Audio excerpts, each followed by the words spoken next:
네, 여러분 안녕하세요.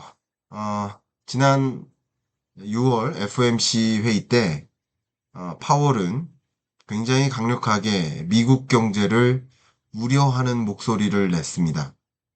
또 파월뿐만 아니라 연준 위원들이 FOMC 연준 위원들이 공통적으로 미국 경제를 상당히 우려하는 목소리입니다. 그 상당히 우려하는 그 우려는 아마도 물가는 물가대로 오르고 경기는 경기대로 후퇴하는, 물가는 상승하고 경기는 후퇴하는, 경기 침체와 인플레이션이 같이 만나는 스태그플레이션을 우려한 겁니다. 해당 부분을 보도록 하겠습니다. 어, 이 SEP 같은 경우는 제가 FOMC 회의 당일 즉시 분석을 통해서 설명을 드렸습니다만, 여기 있는 숫자들이 이렇게 있으니까 눈에 잘 안 들어온단 말이에요. 여기 있는 숫자들, 이 세 가지 숫자들을 이렇게 보여드리겠습니다. 먼저 페드는 미국 경제를 전망할 때 2024년은 2.8% 성장하고 25년은 갑자기 1.4% 성장세로 내려앉고 26년은 1.6%로 성장세가 회복은 되지만 여전히 더디고 그러니까 움츠려진다. 라고 전망을 하고 있는 겁니다. 특히 25년에. 그리고 이거는 25년 6월 FOMC 회의 때의 전망치를 방금 말씀드린 건데 25년 3월 전망치는 1.7 또 1.8%였었습니다. 그리고 24년 12월 당시의 전망치는 2.1, 2.0이었어요.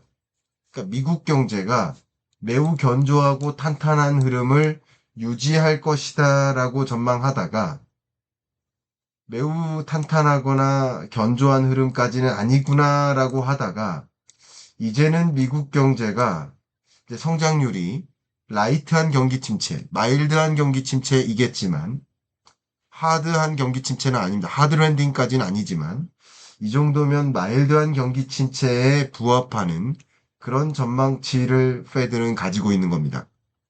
페드가 지금 6월을 거의 다 보낸 상태에서 남은 반년을 가지고 전망을 했을 때 1.4%로 전망했다는 것은 어쨌든 남은 하반기가 매우 안 좋다라는 전망입니다.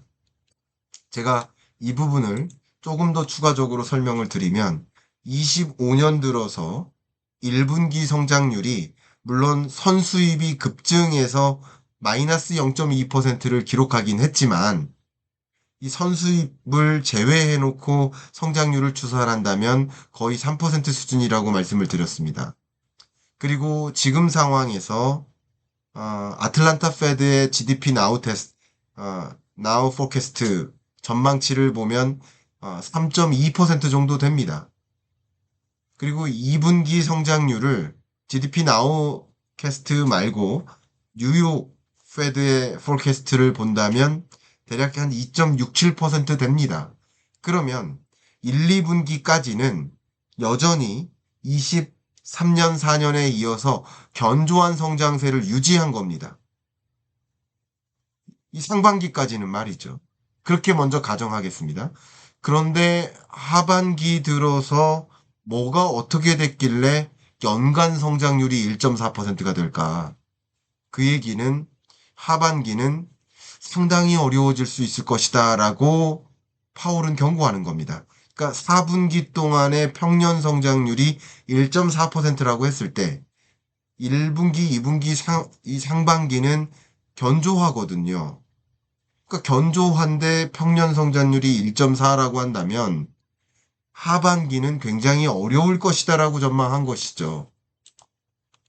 이게 페드의 전망인데요. 제가 여러분들이 참조하시라고 IMF의 전망치도 공유를 해드리겠습니다. 사실 IMF의 전망치도 종전 25년 1월 달 전망치가 2.7, 2.1이었어요. 견조한 흐름을 유지할 것이다 이런 전망이었어요. 근데 올해 4월 들어서 전망치는 1.8, 1.7로 많이 내려왔습니다. 근데 지금은 IMF도 이 정도로 생각할 수 있다라는 식으로 그림 그려보시면 좋겠죠. 그러니까 페드의 전망치의 조정의 역사가 최근 몇 개월 동안에, 약 6개월 동안의 조정의 역사가 굉장히 가혹한, 좀 다른 주요 기관들의 전망치는 괜찮은데, 뭐 페드만 이상하게 정치적으로 트럼프에 뭐 등대고 이렇게 전망치를 내나 하는 의심까지는 안 가지셔도 좋겠다. 전반적으로 미국 경제에 대한 전망치가 이렇게 종전 6개월 전보다 하향 조정하는 흐름이고 큰 틀에서 그 전망치가 차이는 없어 보인다. 이렇게 말씀을 드리겠습니다. 그 다음 중요한 게 물가 전망이에요. 보겠습니다. 물론 물가 전망이 25년 6월 기준으로도 25년 3%, 26년 2.4%, 27년 2.71%, 물가 상승률이 목표하는 수준 2%를 향해 하향 안정화될 것이다. 이게 뭐예요? 디스인플레이션이죠. 물가 상승률이 2%를 향해 떨어진다. PC도 그렇고 이게 PC입니다. 이게 근원 PC이거든요. 근원 PC도 역시 하향 안정화될 것이다. 라고 전망하는 건 그 기조는 유사합니다. 그런데 25년 물가 상승률을 놓고 봤을 때 종전 25년 물가 상승률 전망치가 종전 3월달 전망치가요. 보시는 것처럼 2.7%였었어요. 그런데 2.7에서 3.0으로 크게 올려잡았습니다. 그리고 2.5, 종전은 또 2.5%였어요. 그러니까 25년 올해 미국의 연간 물가 상승률이 작년 12월까지만 해도 2.5%일 거야. 올해 3월까지만 해도 2.7%일 거야. 근데 올해 6월 들어서 3%일 거야. 라고 물가 상승률의 전망치 레벨을 전반적으로 올려잡았고, 사실 26년도, 27년도 소폭이나마 올려잡은 건 매한 가지예요. 근원 PCE 물가 상승률 같은 경우도 올려잡았어요. 26년도 올려잡았어요. 27년도 마찬가지. 전반적으로 근원 물가, 헤드라인 물가 할 것 없이 전반적으로 올라갈 것으로 전망했어요.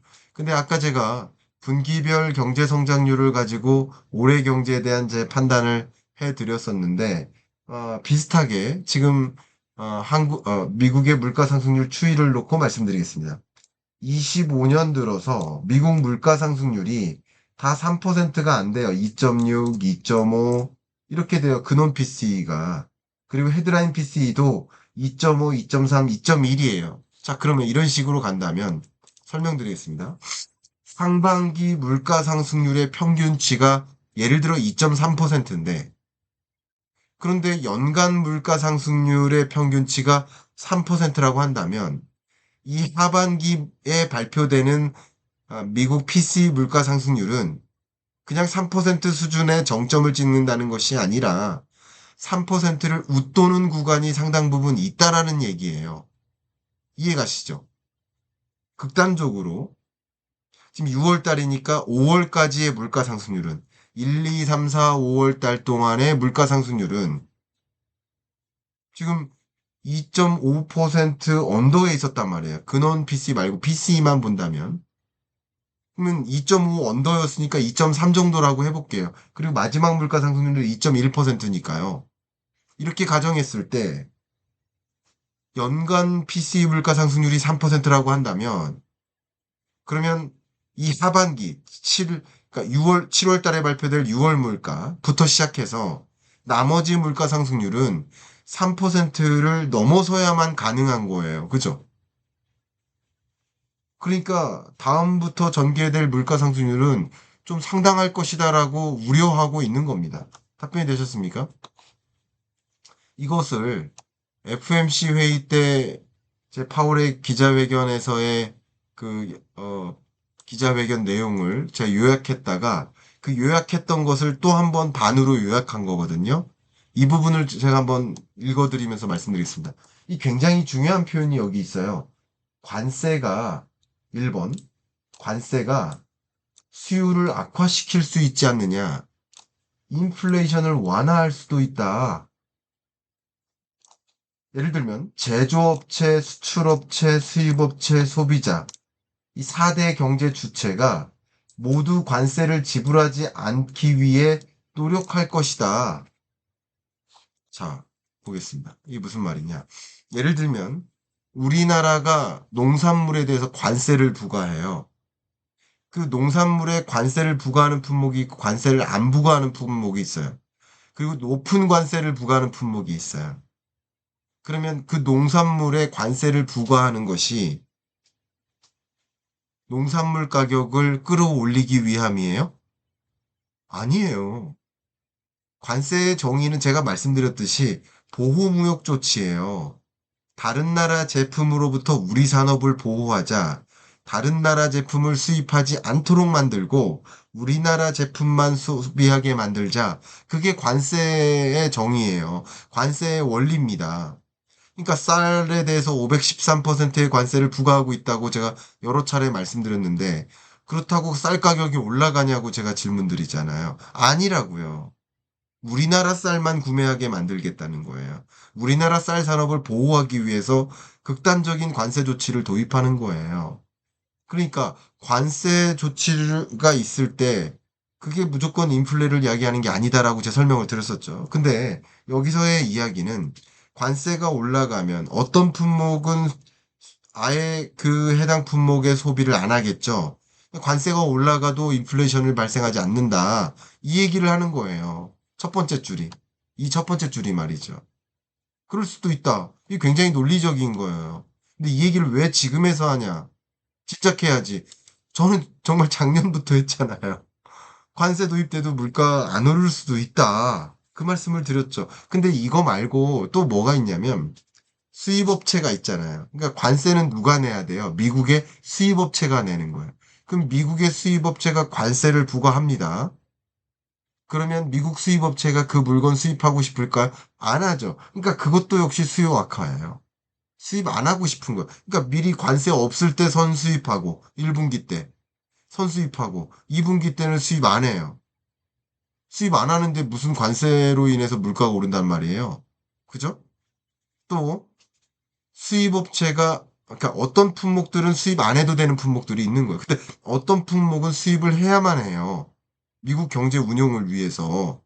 그러면 예를 들면 미국 경제 운영을 위한 거 제일 간단한 게 제일 단적인 게 장난감인데 미국에선 장난감을 안 만든단 말이에요. 그럼 장난감을 수입해다 써야 되잖아요. 그러니까 1번 수입업체가 그 높은 관세를 부과하고 중국으로부터 장난감을 수입하기를 꺼릴 테니까 선수입을 막 해요. 1분기. 그리고 2분기 때는 수입 안 해요. 지금 수입 안 해요. 3분기 때는 이제 이게 거의 동라면 수입하겠죠. 동라면 수입한단 말이에요. 그러면 수입할 때 관세를 예를 들어서 30%를 부과한다고 해볼게요. 그럼 수입업체가 관세를 30%다 내요? 나 관세 30% 내야 되는데 그 수출업체 당신도 좀 부담해. 일부 부담해. 그러니까 이거 장난감 1,000원이었던 거 나 관세 여기 30% 부과해야 되니까 그거 한 20%좀 깎아줘. 이렇게 하는 겁니다. 그럼 이 제품을 좀 깎아주고 30% 관세를 매겼을 때 결국 이게 1,000원이었지만 뭐 이게 1,300원이 되는 게 아니라 뭐 1,100원 정도 되는 거죠. 이해가시죠? 관세 30% 부과된다고 1,300원 관세만큼 가격이 오르는 게 아니라 1,100원이 되는 거예요. 그러면 일정 부분 수출업자가 부담을 한 거예요. 200원만큼 자기가 부담한 거예요. 근데 자기가 200원 다 독박 쓸까요? 안 그래요. 당연히 이 장난감을 만드는 완제품 회사들이 그 플라스틱 공급업체라든가 각종 공급업체들한테 야, 너네들도 100원 정도 부담해. 그러니까 쉽게 말하면 나 관세 때문에 이거 수출하기 어려워지니까 플라스틱 가격 그거 너 지금까지 500원에 공급했지 400원으로 내려서 공급해. 이렇게 하는 거예요.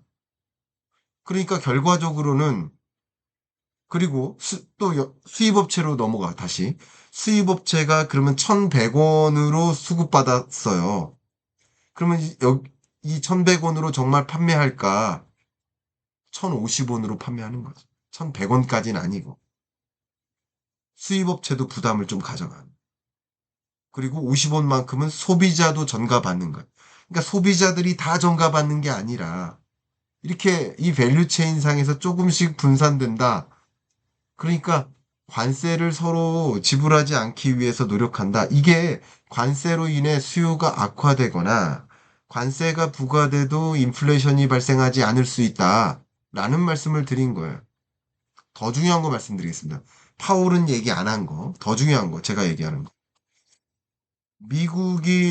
미국은 물가가 올라갈 순 있지만, 미국을 제외한 나머지 국가들은 물가가 내려가는 거예요.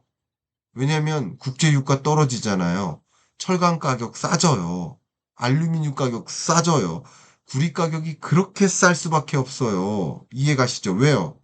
미국으로 수출 못하니까 생산은 줄이지 않아요. 미국으로 수출 못하는 물량을 다른 나라들에는 과대 공급이 돼요. 미국으로는 과소 공급이 되지만 다른 나라들은 과대 공급이 돼요. 그리고 기업들이 이 관세 전쟁 때문에 어떻게 될지 몰라. 신규 설비 투자도 안 하고 생산 설비 용량도 안 늘리고 생산량을 늘리지도 못해요. 경기가 침체되는 거죠. 관세 전쟁으로 인해서 경기가 침체된다고 해놓고서 그러놓고서 물가는 반등한다라는 것이 어불성설인 거죠. 경기가 침체된다라는 것은 각종 원자재나 원유 수요가 줄어든다는 거예요. 그래서 국제 유가가 이렇게 떨어진 거 아닙니까? 중동 전쟁이 발생했는데도 국제 유가가 반등하지 않는 것은 원유 수요가 너무나 많이 떨어진 거예요. 수요가 너무 없는 거예요. 그러니까 원유 공급이 좀 차질이 있을 것 같아. 그렇게 생각함에도 불구하고 원유 가격이 그렇게 강하게 치솟지 않는 이유가 그거예요. 그러니까 원유 가격 떨어지고 각종 원자재 가격 떨어지고 세계 각국은 물가가 하방 압력을 받아요.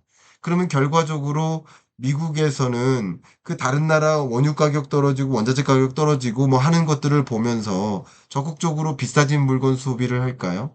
이게 결과적으로 균형점을 찾아갑니다. 트럼프는 원망받겠죠. 왜 우리나라만 물가 오르냐고. 나중에 지금까지는 물가 오르지도 않았지만 지금까지는 아직까지 발표된 데이터는 물가 상승률이 떨어지기만 했지만 앞으로 올라간다 하더라도 그렇다는 거죠. 그래서 저도 미국의 하반기 중에는 일시적인 인플레 압력이 작용할 거라고 봅니다. 그렇지만 미국만 그렇고 다른 나라는 그렇지 않을 거라고 생각해요. 그렇지만 그 일시적인 인플레 압력도 다시 잦아들 거라고 보는 거죠. 균형점을 찾아간다고 보는 거죠. 자, 그런데 또 이런 말을 했어요. 이 한문단 속에 이게 엮여요. 보시면 이거부터 보겠습니다. 겪어본 적 없는, 자, 이거는 파란색으로 표시할게요. 겪어본 적 없는 관세, 예측이 매우 어렵다. 그러니까 이렇게 할 수도 있지만 앞에처럼 물가가 안 오를 수도 있지만 예측이 너무 어렵다. 또 관세가 어느 수준에서 전착될지 아예 모른다. 그래서 관세가 물가에 어떤 영향을 미칠지 기다려야 된다. 모른다 이거예요. 모른다 이거예요. 중립적인 얘기죠. 중립적인 얘기. 파랑색. 그 다음 모른다는 거예요. 그 다음 어떤 색깔로 할까요? 초록색으로 하겠습니다. 가격 안정 없이는 장기적인 번영 달성이 어렵다. 물가를 내가 잡아야만 한다. 위원회에 다양한 의견이 있다. 그러니까 물가가 안 오를 거라고 생각하는 사람도 있지만 물가가 오를 거라고 생각하는 사람도 있다. 같은 데이터를 보고 위험을 달리 평가할 수도 있다. 그리고 그 밖에 파월의 여러 의견들은 아까 점도표나 SEP 상에서 경제전망치에서 보는 것처럼 미국 물가가 올라갈 여지가 있다라고 얘기했죠. 그러면 올라갈 여지가 있다라고 전망하는 사람들이 더 많은가 봐요. 파월도 그렇게 생각하는 경향성이 있어 보여요. 그렇지만 아니라고 생각하는 사람도 상당 부분 있다는 뜻이에요. 그리고 기본적으로는 그렇기 때문에 뭐가 맞을지 모른다는 거예요. 그래서 지금 금리를 동결하는 것은 뭐가 어떻게 될지 모르니까 동결하는 거지 물가가 상승해서 동결하는 게 아니라는 거예요. 그러니까 스태그플레이션 올 수도 있다. 경기 침체와 인플레이션 올 수 있다라고 전제한 건 맞지만 그것조차 모른다는 거예요. 지금은 모르겠다. 그래서 1번, 계속 강조하죠? 1번, 관세가 어떻게 될지 모르겠다. 2번, 그 관세로 인해 물가에 어떤 영향을 미칠지도 모르겠다. 이 두 가지가 모르는 거예요.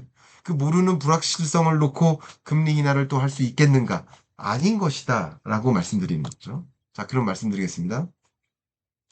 글로벌 피벗의 시대. 세계 각국은 저마다가 생각하고 있는 중립금리를 찾아 금리 인하를 단행하고 있습니다. 스위스 굉장히 적극적으로 금리 인하해서 저는 이 정도면 스위스가 생각하는 중립금리를 찾아 금리 인하 완성했다고 봅니다. 유로존도 2.15%까지 4.5%였었어요. 4.5에서 2.15까지 내렸어요. 굉장히 빠르게 내렸죠. 스웨덴도 2.25까지 내렸습니다. 캐나다 2.75까지 내렸습니다. 영국 4.25까지 내렸습니다. 가장 높았던 미국이 아직까지 가장 높아요. 그러니까 금리 인하에 미국만 지금 대기하는 거예요. 나머지 나라들은 적극적으로 금리 인하하는데. 그러면 가볍게만 말씀드리겠습니다. 유로존은 왜 금리 인하하는가? 정말 걷잡을 수 없이 높게 치솟았던 물가 상승률에서 2% 목표 물가에 부합하게 떨어졌으니까 물가 상승률이 이렇게 떨어지는 디스인플레이션을 경험하면서 자국이 생각하는 목표 물가를 향해 금리를 인하해 나가는 겁니다. 금리를 인상했었던 이유가 물가가 상승해서였고 또 역시 금리를 인하하는 이유는 물가 상승률이 다시 하향 안정화돼서 목표 물가 수준에 부합하기 때문입니다. 한국도 마찬가지. 왜 금리 인하하는 겁니까? 간단히 보면 물가 잡으려고 금리 인상했다. 근데 이 물가 상승률이 목표 수준 2%로 도달했기 때문에 금리 인하하는 것이다. 이렇게 가볍게는 말씀드리겠습니다. 더군다나 앞에 말씀드렸던 것처럼 국제 유가가 2022년에 3, 4, 5월 달에 치솟았어요. 러시아 우크라이나 전쟁 때 러시아에 대한 경제 제재를 가하고 그때 국제 유가가 상승했고 그때 물가 상승률이 정점을 찍었었던 거예요. 22년 중반에. 그리고 국제 유가가 하향 안정화되면서 물가 상승률이 디스인플레이션 현상을 보여왔죠. 그렇죠. 이렇게 지금 목표하는 수준 2%에 도달한 거예요. 물론 여기서 중동 전쟁으로 인해서 국제 유가가 다시 이렇게 고조된다면 스태그플레이션 올 수 있죠. 관세 전쟁이 아닌 그 밖에 나머지 또 다른 불확실성이 등장한 건 사실이에요.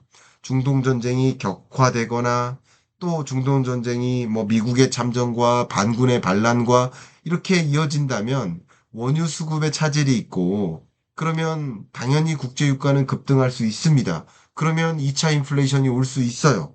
또다시. 근데 그것은 역시 모르는 주제잖아요. 중동 전쟁이 어떻게 전개될지. 관세 전쟁이 어떻게 전개될지 모르는 그 두 가지 주제니까 위험성은 있지만 모르는 겁니다. 불확실성이 높은 겁니다. 그러니까 현재로서는 금리 인하 추세를 이어갈 수가 없는 거예요. 물론 나머지 나라들은 물가 상승 압력이 아니라 상대적으로 여러분 보신 것처럼 물가 하방 압력이었기 때문에 적극적으로 금리를 인하해 왔었던 것이죠. 그래서 미국으로서는 지금 세계 다른 나라들은 글로벌 피벗의 시대였는데 미국은 작년 말에 4.5%로 인하하고서 그리고선 계속 금리를 동결하는 중입니다. 그럼 언제 인하할까? 시중에 많은 사람들은 이제 9월 달부터 인하하지 않겠어? 12월에 또 추가 금리 인하하지 않겠어? 라고 생각하는데 제 생각에는 7월에 발표되는 미국 물가, 8월에 발표되는 미국 물가, 또 9월에 발표되는 미국 물가를 보면서 그때쯤 미국 물가 상승률이 3% 혹은 3%를 넘는 추세로 가는 것을 본다면 이런 금리 인하는 있을 수가 없다. 그래서 금리 인하는 과도한 기대다. 그런데 시나리오가 관세 전쟁이 있음에도 불구하고 중동 전쟁이 있음에도 불구하고 물가 상승률이 7월, 8월에 발표되는 물가 상승률조차 전혀 오르지 않는다. 2.345% 안에 있다. 그러면 금리 인하가 있을 수 있죠. 파월이 이야기한 것처럼 지금은 모르는 거지 금리 인하 하는 것이라고 얘기할 수도 없는 겁니다. 그리고 점도표상에서 금리 인하를 이야기한 것이지 실제 금리 인하를 단행할 것이다라고 못 받고 얘기할 수는 없는 겁니다. 점도표를 다시 한번 보여드리면 점도표상에서 뭐 중간값이 3.9인 건 맞아요. 중간값이 3.9라는 거고요. 이들이 이쪽으로 올라갈 수 있어요, 또. 이들도 올라갈 수 있어요. 언제? 이들이 높아지는 물가를 본다면. 그죠? 또 역시 이들은 높아지는 물가를 본다면 더 올라갈 수 있어요. 3%를 상회하는 물가를 볼 수도 있단 말이에요. 그러면 오히려 금리 인상을 할 수도 있는 겁니다. 그게 통화정책인 겁니다. 물가 상황을 보면서 하는 것이다. 그 다음 끝으로 많은 분들이 주시는 질문이 물가는 물가대로 상승하고 경기는 경기대로 침체되고 고용도 안 좋아지고 그러면 금리 인하해야 되는 거 아닙니까? 이렇게 말씀하시는데 중앙은행 입장에서 물가는 상승하고 경기는 안 좋고 고용도 안 좋아질 때 이 두 가지 숙제가 동시에 취해질 때는 물가부터 해결하는 겁니다. 그럼 이건 누가 해결하는 겁니까? 이거는 트럼프 행정부가 해결하는 겁니다. 통화당국은 물가 안정을 위해서, 재정당국은 경기 부양을 위해서 움직이는 것이지 중앙은행 입장에서는 이 스태그플레이션일 때 물가 안정을 먼저 유도하고 물가 안정이 다 되고 나면 그때 경기 부양적으로 통화 정책을 정상화할 수 있는 것이다. 이렇게 파월이 경고한 메시지는 그 안에 있는 내막은 금리 인상도 가능하다. 라는 것이라고 볼 수 있겠습니다. 당연히 가능한 것이고요. 그래서 향후 발표되는 미국 물가 데이터에 따라서 추가 금리 인하를 할 수 있을지 아니면 금리 인상을 할지 여부가 결정되는 것이다. 그러면 금리 인하에 대한 기대감을 과도하게 가졌던 사람들은 실망감으로 바뀌고 그게 또 투심을 위축시킬 수 있는 결과물로 올 수 있다.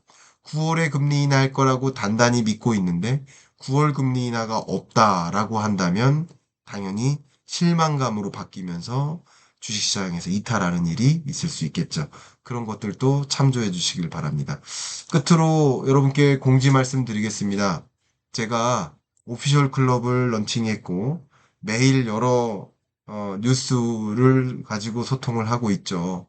유튜브만으로는 그 소통이 한계가 있기 때문에 오피셜 클럽을 통해서 소통을 하고 있습니다. 또 줌 수업을 매주 해드리면서 여러분 갖가지 질문에 대해서 답변 드리면서 경제 공부하실 수 있게 해드립니다. 또 매월 월간 특강도 정말 많은 분들이 오셔서 만족하고 계십니다. 부산에서도 오시고 해외에서도 오시고 광주에서도 오시고 강원도에서도 오십니다. 이 월간 특강 온오프 병행으로 하고 있으니까 뭐 멀리 계신 분들도 부담 없이 특강을 보실 수 있겠습니다. 오피셜 클럽에 조인하기를 희망하시는 분이 계시다면 댓글 상단 고정 댓글로 링크를 남겨놓을 테니까 한번 클릭해 봐 주시기를 추천드리고 오늘 이야기가 아마 여러분들이 미국 경제를 진단하고 통화정책 기조를 판단하는데 도움이 되셨기를 바라는 마음으로 녹화 마무리하겠습니다. 감사합니다.